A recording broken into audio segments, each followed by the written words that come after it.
شروع اللہ کا نام لے کر جو بڑا مہربان نہایت رحم والا ہے۔ لوگوں کا حساب اعمال کا وقت نزدیک آ پہنچا ہے اور وہ غفلت میں پڑے اس سے منہ پھیر رہے ہیں۔ ان کے پاس کوئی نئی نصیحت ان کے پروردگار کی طرف سے نہیں آتی مگر وہ اسے کھیلتے ہوئے سنتے ہیں۔ ان کے دل غفلت میں پڑے ہوئے ہیں اور ظالم لوگ آپس میں چپکے باتیں کرتے ہیں کہ یہ شخص کچھ بھی نہیں مگر تمہارے جیسا آدمی ہے، تو تم آنکھوں دیکھے جادو کی لپیٹ میں کیوں آتے ہو؟ پیغمبر صلی اللہ علیہ وآلہ وسلم نے کہا کہ جو بات آسمان اور زمین میں کہی جاتی ہے میرا پروردگار اسے جانتا ہے اور وہ سننے والا ہے، جاننے والا ہے۔ بلکہ ظالم کہنے لگے کہ یہ قرآن پریشان باتیں ہیں جو خواب میں دیکھ لی ہیں، نہیں بلکہ اس نے اس کو اپنی طرف سے بنا لیا ہے، نہیں بلکہ یہ ایک شاعر ہے۔ تو جیسے پہلے پیغمبر نشانیاں دے کر بھیجے گئے تھے اسی طرح یہ بھی ہمارے پاس کوئی نشانی لائے۔ ان سے پہلے جن بستیوں کو ہم نے ہلاک کیا وہ ایمان نہیں لاتی تھیں، تو کیا یہ ایمان لے آئیں گے؟ اور ہم نے تم سے پہلے آدمی ہی پیغمبر بنا کر بھیجے جن کی طرف ہم وہی بھیجتے تھے۔ اگر تم نہیں جانتے تو جو یاد رکھتے ہیں ان سے پوچھ لو۔ اور ہم نے ان کے ایسے جسم نہیں بنائے تھے کہ کھانا نہ کھائیں اور نہ وہ ہمیشہ رہنے والے تھے۔ پھر ہم نے ان کے بارے میں اپنا وعدہ سچا کر دیا تو ان کو اور جس کو چاہا نجات دی اور حد سے نکل جانے والوں کو ہلاک کر دیا۔ ہم نے تمہاری طرف ایسی کتاب نازل کی ہے جس میں تمہارا تذکرہ ہے، کیا تم نہیں سمجھتے؟ اور ہم نے بہت سی بستیوں کو جو ظالم تھیں پیس ڈالا اور ان کے بعد اور لوگ پیدا کر دیے۔ جب انہوں نے ہمارے عذاب کو دیکھا تو لگے اس سے بھاگنے۔ مت بھاگو اور جن نعمتوں میں تم عیش و آسائش کرتے تھے ان کی اور اپنے گھروں کی طرف لوٹ جاؤ، شاید تم سے اس بارے میں دریافت کیا جائے۔ کہنے لگے ہائے شامت، بے شک ہم ظالم تھے، تو وہ برابر اسی طرح پکارتے رہے یہاں تک کہ ہم نے ان کو کھیتی کی طرح کاٹ کر اور آگ کی طرح بجھا کر ڈھیر کر دیا۔ اور ہم نے آسمان اور زمین کو اور جو مخلوقات ان دونوں کے درمیان ہے اس کو کھیل تماشے کے لیے پیدا نہیں کیا۔ اگر ہم چاہتے کہ کھیل کی چیزیں بنائیں تو اگر ہم کو کرنا ہی ہوتا تو ہم اپنے پاس سے بنا لیتے، نہیں بلکہ ہم سچ کو جھوٹ پر کھینچ مارتے ہیں تو وہ اس کا سر توڑ دیتا ہے اور جھوٹ اسی وقت نابود ہو جاتا ہے۔ اور جو باتیں تم بناتے ہو ان سے تمہاری ہی خرابی ہے۔ اور جو لوگ آسمانوں میں اور جو زمین میں ہیں سب اسی کا مال ہیں، اور جو فرشتے اس کے پاس ہیں وہ اس کی عبادت سے نہ تکبر کرتے ہیں اور نہ اکتاتے ہیں، رات دن اس کی تسبیح کرتے رہتے ہیں، نہ تھکتے ہیں نہ تھمتے ہیں۔ بھلا لوگوں نے جو زمین کی چیزوں سے بعض کو معبود بنا لیا ہے تو کیا وہ ان کو مرنے کے بعد اٹھا کھڑا کریں گے؟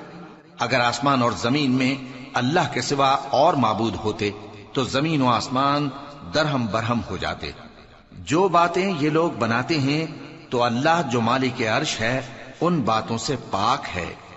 وہ جو کام کرتا ہے اس کی پرسش نہیں ہوگی، اور جو کام یہ لوگ کرتے ہیں اس کی ان سے پرسش ہوگی۔ کیا لوگوں نے اللہ کو چھوڑ کر اور معبود بنا لیے ہیں؟ کہہ دو کہ اس بات پر اپنی دلیل پیش کرو، یہ میری اور میرے ساتھ والوں کی کتاب بھی ہے اور جو مجھ سے پہلے پیغمبر ہوئے ہیں ان کی کتابیں بھی ہیں۔ بلکہ بات یہ ہے کہ ان میں اکثر حق بات کو نہیں جانتے اور اس لیے اس سے منہ پھیر لیتے ہیں۔ اور جو پیغمبر ہم نے تم سے پہلے بھیجے ان کی طرف یہی وحی بھیجی کہ میرے سوا کوئی معبود نہیں تو میری ہی عبادت کرو۔ اور کہتے ہیں کہ رحمان بیٹا رکھتا ہے، وہ پاک ہے، اس کے نہ بیٹا ہے نہ بیٹی، بلکہ جن کو یہ لوگ اس کے بیٹے بیٹیاں سمجھتے ہیں وہ اس کے عزت والے بندے ہیں، اس کے آگے بڑھ کر بول نہیں سکتے اور اس کے حکم پر عمل کرتے ہیں۔ جو کچھ ان کے آگے ہو چکا ہے اور جو پیچھے ہوگا وہ سب سے واقف ہے، اور وہ اس کے پاس کسی کی سفارش نہیں کر سکتے مگر اس شخص کی جس سے اللہ خوش ہو، اور وہ اس کی ہیبت سے ڈرتے رہتے ہیں۔ اور جو شخص ان میں سے یہ کہے کہ اللہ کے سوا میں بھی معبود ہوں تو اسے ہم دوزخ کی سزا دیں گے۔ ظالموں کو ہم ایسی ہی سزا دیا کرتے ہیں۔ کیا کافروں نے نہیں دیکھا کہ آسمان اور زمین دونوں ملے ہوئے تھے تو ہم نے ان کو جدا جدا کر دیا، اور تمام جاندار چیزیں ہم نے پانی سے بنائیں، پھر یہ لوگ ایمان کیوں نہیں لاتے؟ اور ہم نے زمین میں پہاڑ بنائے تاکہ وہ لوگوں کو لے کر ڈولنے نہ لگے، اور اس میں کشادہ رستے بنائے تاکہ لوگ ان پر چلیں، اور آسمان کو محفوظ چھت بنایا، اس پر بھی وہ ہماری نشانیوں سے منہ پھیر رہے ہیں۔ اور وہی تو ہے جس نے رات اور دن اور سورج اور چاند کو بنایا، یہ سب اپنے اپنے مدار میں تیر رہے ہیں۔ اور اے پیغمبر، ہم نے تم سے پہلے کسی آدمی کو بقائے دوام نہیں بخشا، بھلا اگر تم مر جاؤ تو کیا یہ لوگ ہمیشہ رہیں گے؟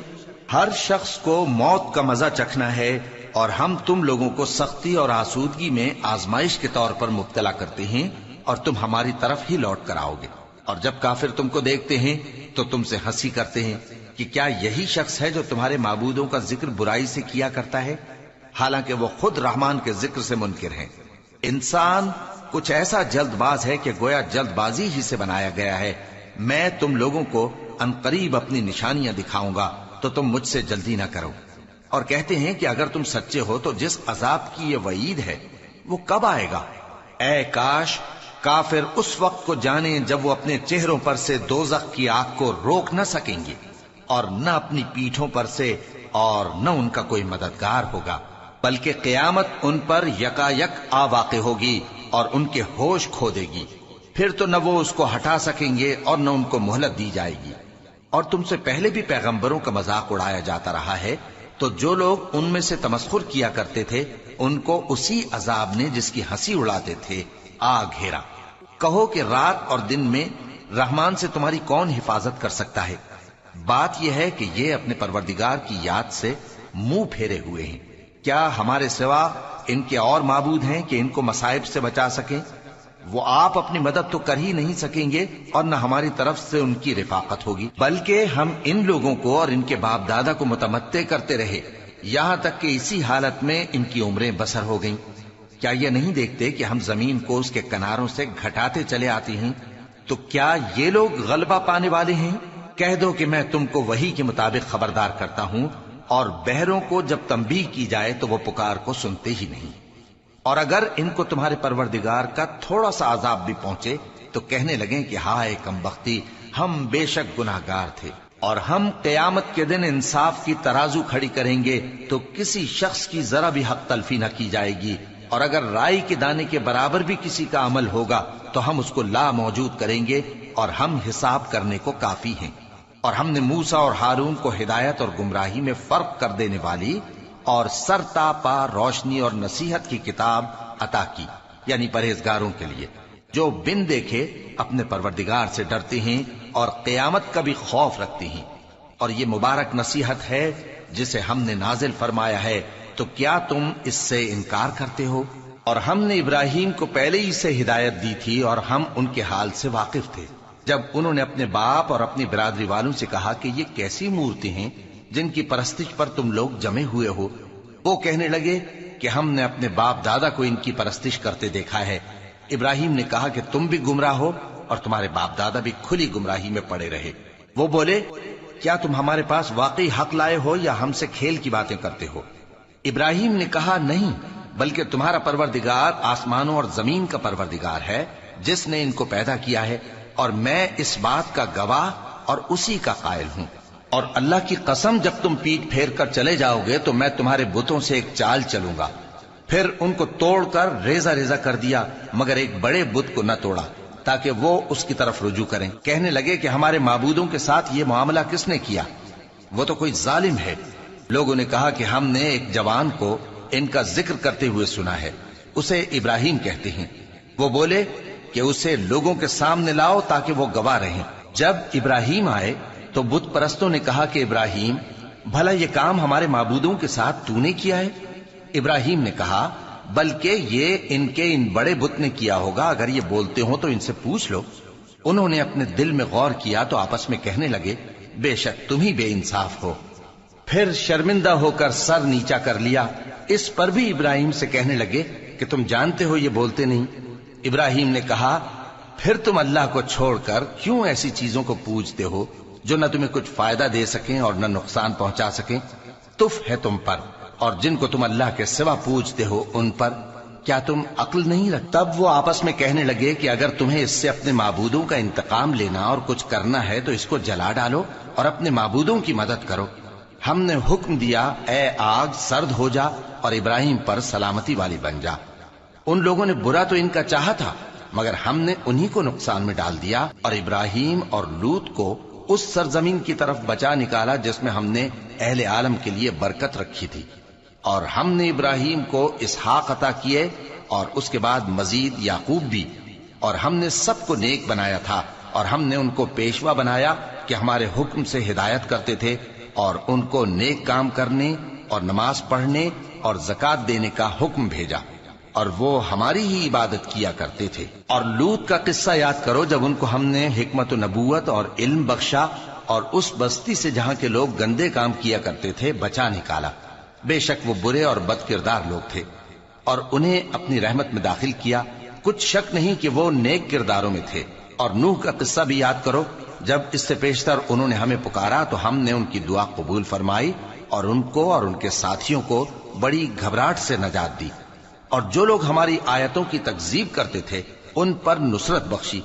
وہ بے شک برے لوگ تھے سو ہم نے ان سب کو غرق کر دیا. اور داؤد اور سلیمان کا حال بھی سن لو کہ جب وہ ایک کھیتی کا مقدمہ فیصل کرنے لگے جس میں کچھ لوگوں کی بکریاں رات کو چر گئیں اور اسے روند گئی تھیں اور ہم ان کے فیصلے کے گواہ تھے تو ہم نے فیصلہ کرنے کا طریق سلیمان کو سمجھا دیا. اور ہم نے دونوں کو حکمت و نبوت اور علم بخشا تھا. اور ہم نے پہاڑوں کو داؤد کا مسخر کر دیا تھا کہ ان کے ساتھ تسبیح کرتے تھے اور پرندوں کو بھی مسخر کر دیا تھا اور ہم ہی ایسا کرنے والے تھے. اور ہم نے تمہارے لیے ان کو ایک طرح کا لباس بنانا بھی سکھا دیا تاکہ تم کو لڑائی کے ضرر سے بچائے. پس تم کو شکر گزار ہونا چاہیے. اور ہم نے تیز ہوا سلیمان کے تابع فرمان کر دی تھی جو ان کے حکم سے اس ملک میں چلتی تھی جس میں ہم نے برکت دی تھی یعنی شام کی طرف. اور ہم ہر چیز سے خبردار ہیں. اور بڑے بڑے جنات کو بھی ان کے تابع کر دیا تھا کہ ان میں سے بعض ان کے لیے غوطہ خوری کرتے تھے اور اس کے علاوہ اور کام بھی کرتے تھے اور ہم ان کے نگہبان تھے. اور ایوب کو یاد کرو جب انہوں نے اپنے پروردگار سے دعا کی کہ مجھے تکلیف پہنچی ہے اور تو سب سے بڑھ کر رحم کرنے والا ہے تو ہم نے ان کی دعا قبول کر لی اور جو ان کو تکلیف تھی وہ دور کر دی. اور ان کو بال بچے بھی عطا فرمائے اور اپنی مہربانی سے ان کے ساتھ اتنے ہی اور بخشے. اور عبادت کرنے والوں کے لیے یہ نصیحت ہے. اور اسماعیل اور ادریس اور ذوالکفل کو بھی یاد کرو یہ سب صبر کرنے والے تھے اور ہم نے ان کو اپنی رحمت میں داخل کیا. بلا شبہ وہ نیکوکار تھے. اور مچھلی والے پیغمبر یعنی یونس کو یاد کرو جب وہ اپنی قوم سے ناراض ہو کر غصے کی حالت میں چل دیے اور خیال کیا کہ ہم ان پر گرفت نہیں کریں گے مگر پھر اندھیروں میں اللہ کو پکارنے لگے کہ تیرے سوا کوئی معبود نہیں, تو پاک ہے اور بے شک میں قصوروار ہوں. تو ہم نے ان کی دعا قبول کر لی اور ان کو غم سے نجات بخشی. اور ایمان والوں کو ہم اسی طرح نجات دیا کرتے ہیں. اور زکریا کو یاد کرو جب انہوں نے اپنے پروردگار کو پکارا کہ پروردگار مجھے اکیلا نہ چھوڑ اور تو سب سے بہتر وارث ہے, تو ہم نے ان کی پکار سن لی اور ان کو یحییٰ بخشے اور ان کی بیوی کو اولاد کے قابل بنا دیا. یہ لوگ لپک لپک کر نیکیاں کرتے اور ہمیں امید اور خوف سے پکارتے اور ہمارے آگے عاجزی کیا کرتے تھے. اور ان خاتون یعنی مریم کو بھی یاد کرو جنہوں نے اپنی عفت کو محفوظ رکھا تو ہم نے ان میں اپنی روح پھونک دی اور ان کو اور ان کے بیٹے کو اہل عالم کے لیے نشانی بنا دیا. لوگو یہ تمہاری جماعت ایک ہی جماعت ہے اور میں تمہارا پروردگار ہوں تو میری ہی عبادت کیا کرو. اور لوگ اپنے معاملے میں باہم متفرق ہو گئے مگر آخر سب ہماری طرف رجوع کرنے والے ہیں. اب جو نیک کام کرے گا اور مومن بھی ہوگا تو اس کی کوشش رائے گا نہیں جائے گی اور ہم اس کے لیے ثواب اعمال لکھ رہے ہیں. اور جس بستی والوں کو ہم نے ہلاک کر دیا محال ہے کہ رجوع کریں, وہ واپس نہیں آئیں گے یہاں تک کہ یاجوج اور ماجوج کھول دیے جائیں اور وہ ہر بلندی سے نیچے آ رہے ہوں اور قیامت کا سچا وعدہ قریب آ جائے تو ناگہاں کافروں کی آنکھیں پھٹی کی پھٹی رہ جائیں اور کہنے لگیں کہ ہائے شامت, ہم اس حال سے غفلت میں رہے بلکہ ہم خود ہی ظالم تھے. کافرو اس روز تم اور جن کی تم اللہ کے سوا عبادت کرتے ہو دوزخ کا ایندھن ہوں گے اور تم سب اس میں داخل ہو کر رہو گے. اگر یہ لوگ در حقیقت معبود ہوتے تو اس میں داخل نہ ہوتے, سب اس میں ہمیشہ رہیں گے. وہاں ان کو چلانا ہوگا اور اس میں کچھ اور نہ سن سکیں گے. جن لوگوں کے لیے ہماری طرف سے پہلے بھلائی مقرر ہو چکی ہے وہ اس سے دور رکھے جائیں گے یہاں تک کہ اس کی آواز بھی تو نہیں سنیں گے. اور جو کچھ ان کا جی چاہے گا اس میں یعنی ہر طرح کے عیش اور مزے میں ہمیشہ رہیں گے۔ ان کو اس دن کا بڑا بھاری خوف غمگین نہیں کرے گا، اور فرشتے ان کو لینے آئیں گے اور کہیں گے کہ یہی وہ دن ہے جس کا تم سے وعدہ کیا جاتا تھا، جس دن ہم آسمان کو اس طرح لپیٹ لیں گے جیسے خطوں کا تومار لپیٹ لیتے ہیں، جس طرح ہم نے کائنات کو پہلے پیدا کیا تھا اسی طرح دوبارہ پیدا کر دیں گے۔ یہ وعدہ ہے جس کا پورا کرنا لازم ہے، ہم ایسا ضرور کرنے والے ہیں۔ اور ہم نے نصیحت کی کتاب یعنی تورات کے بعد زبور میں لکھ دیا تھا کہ میرے نیکوکار بندے ملک کے وارث ہوں گے۔ عبادت کرنے والے لوگوں کے لیے اس میں اللہ کے حکموں کی تبلیغ ہے۔ اور اے نبی صلی اللہ علیہ وسلم، ہم نے تم کو تمام جہانوں کے لیے رحمت بنا کر بھیجا ہے۔ کہہ دو کہ مجھ پر اللہ کی طرف سے یہ وحی آتی ہے کہ تم سب کا معبود ایک ہی معبود ہے، تو کیا تم فرما بردار ہو جاتے ہو؟ پھر اگر یہ لوگ منہ پھیرے تو کہہ دو کہ میں نے تم سب کو یکساں احکام الہی سے آگاہ کر دیا ہے، اور مجھ کو معلوم نہیں کہ جس چیز کا تم سے وعدہ کیا جاتا ہے وہ عنقریب آنے والی ہے یا اس کا وقت دور ہے۔ جو بات پکار کر کی جائے وہ اسے بھی جانتا ہے، اور جو تم چھپاتے ہو وہ اس سے بھی واقف ہے، اور میں نہیں جانتا شاید وہ تمہارے لیے آزمائش ہو، اور ایک مدت تک تم اس سے فائدہ اٹھاتے رہو۔ پیغمبر نے کہا کہ اے میرے پروردگار، حق کے ساتھ فیصلہ کر دے، اور ہمارا پروردگار جو بڑا مہربان ہے اسی سے ان باتوں میں جو تم بیان کرتے ہو مدد مانگی جاتی ہے۔